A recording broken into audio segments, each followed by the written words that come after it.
আমরা এবার আমাদের মঞ্চে কিছু বলার জন্য আমাদের প্রধান অতিথি মহাশয় জাস্টিস অসীম কুমার ব্যানার্জিকে অনুরোধ করছি।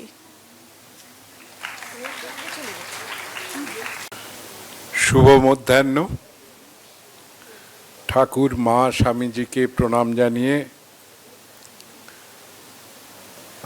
এখানে উপস্থিত, মঞ্চে উপস্থিত পরম শ্রদ্ধেয় মহারাজ, অন্যান্য অতিথিবৃন্দ, সামনে মায়েরা এবং ছোট ছোট মেয়েরা যারা আজকে পুরস্কার পাবে,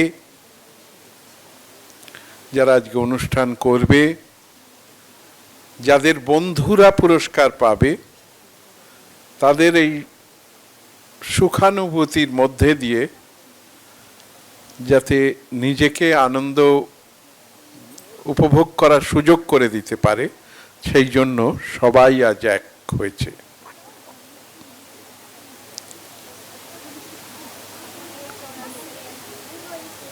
এখানে মায়েরা এসছেন। মায়েরা তাদের নিজেদের জীবনে যেটা পারেননি, যে কষ্ট পেয়েছেন, সেই কষ্ট যাতে তার মেয়ে না পায়, যে শিক্ষা তিনি হয়তো যতদূর পাওয়া উচিত ছিল উনি হয়তো বিভিন্ন কারণে পাননি, সেটা তার মেয়ের মধ্যে দিয়ে পাওয়ার একটা প্রচণ্ড চেষ্টা, ইচ্ছে, আকাঙ্ক্ষা থাকে। আমরা যাকে বলি ইংরেজিতে আনফুলফিলড ডিজায়ার। ওই ছোট্ট মেয়েটার ওপর দিয়ে আমরা চাপ সৃষ্টি করি, তোমায় কিন্তু প্রথম হতে হবে। একটি শ্রেণীতে অন্তত 50 থেকে 60টি মেয়ে পড়ে। ছেলেদের স্কুলে ছেলেরা পড়ে 50 থেকে 60 জন। প্রথম একজন হন, দ্বিতীয় একজন হন। তার মানে কি বাকিরা কিছু নয়? জীবনটা কি ওখানেই শেষ হয়ে গেল? আমি নিজের কথা বলতে পারি, তোমাদের সঙ্গে আমি ভাগ করে নিচ্ছি আমার নিজের ব্যক্তিগত জীবনে। আমি জীবনে কোনোদিন দ্বিতীয় হইনি স্কুলে, প্রথম তো হইনি, কিন্তু ঠাকুর মা স্বামীজির আশীর্বাদে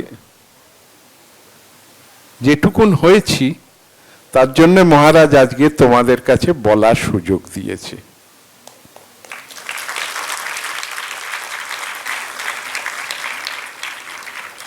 ওই যে 50-60 জন মেয়ের কথা বললাম, তাদের কিন্তু প্রত্যেকের একটাই উদ্দেশ্য হওয়া উচিত, আমি ভালো মানুষ হব।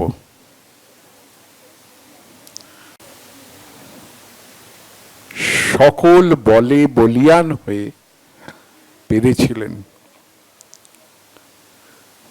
মেয়েদের মধ্যে যে শক্তি, সেই শক্তিটা কিছুটা ওই ছাই চাপা আগুনের মতো, শুধু দেশলাই কাঠিটা জ্বালিয়ে দিয়ে একটু খুঁচিয়ে দিলেই হয়। আজকে সুনিতা উইলিয়ামস যাবার সময় জানতো যে পৃথিবীতে ফিরবে কিনা সে জানে না, এখনো কিন্তু তার ফেরার দিন খালি পেছোচ্ছে। সে কিন্তু এমন একটা জায়গায় রয়েছে, ইচ্ছে করলেও সে বাড়িতে ফিরে আসতে পারবে না যতক্ষণ না পর্যন্ত এই পৃথিবীর বিজ্ঞানীরা তাকে ফিরিয়ে আনতে পারে। কিন্তু তার মধ্যেও সে দ্বিধাবোধ করেনি মায়েরা না থাকলে।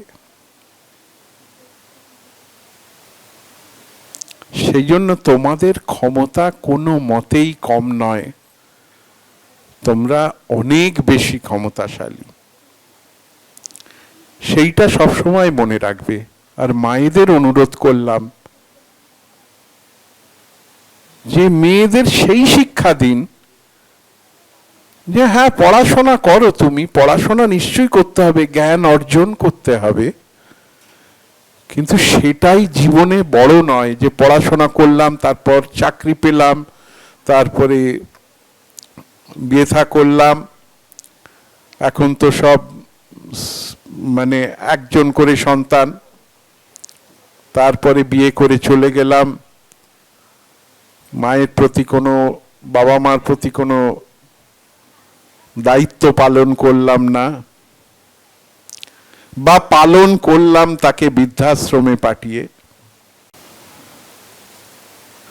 আপনার মেয়েকে কখনো বলবেন না, এটা আমার অনুরোধ।